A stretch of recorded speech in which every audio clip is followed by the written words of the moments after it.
Sian Doyle has been taken to hospital after taking an overdose following bullying allegations.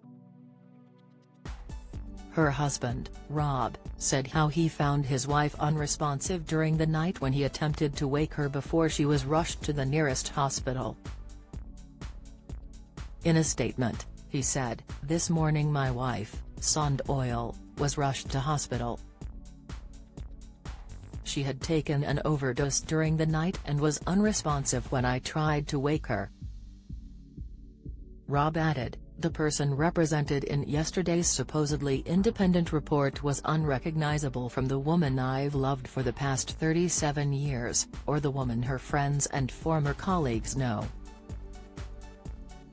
He went on to slam the report, claiming it was an assassination of her character and was the last straw before his wife was torn apart in the media after an exceptional 30-year international career. He added, "Sian was so proud to have been asked to come out of retirement to lead an organization that, as a young girl, she campaigned to set up. But that pride turned into frustration, and then to disappointment, fear, and finally despair." Rob described how he watched in horror and disbelief as the recent events and report unfolded, before concluding, "I am now insisting that the privacy of my wife and my family is respected so that she can, hopefully, recover and we can get on with our lives. We won't be making any further comment." It comes after a report released by the S4C board earlier this week included evidence from several people who had been critical of her leadership at the Welsh broadcaster. The report claims that Sian created a culture of fear at the channel, the Back to Union claimed. Lawyers from Capital Law spoke to 92 people who gave evidence about the atmosphere at the Welsh language channel. Doyle commented saying she didn't recognize or accept the allegations made. Meanwhile, 10 people who were giving evidence burst into tears, while a further 11 claimed that the workplace had a detrimental effect on their health.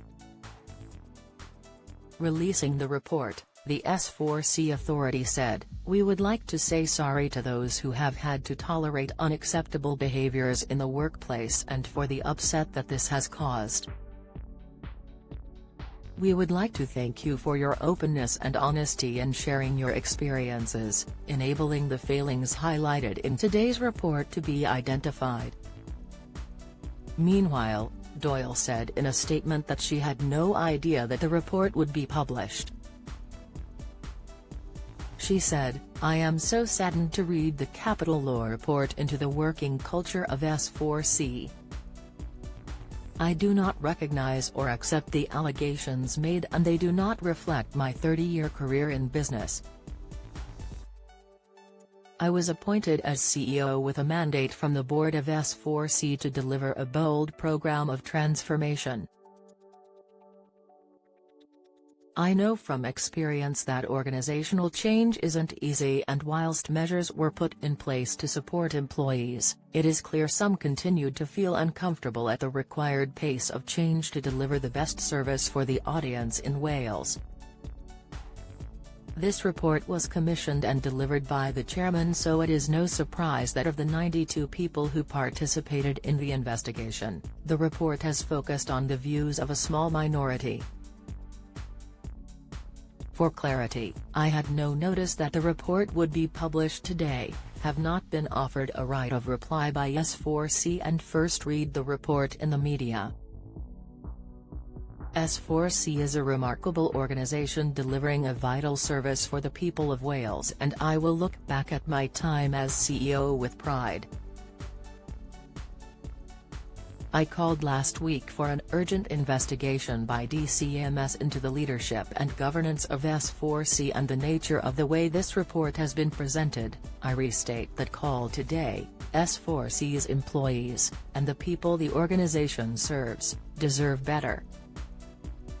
If you're struggling and need to talk, the Samaritans operate a free helpline open 24/7 on 116 123. Alternatively, you can email joe@samaritans.org or visit their site to find your local branch.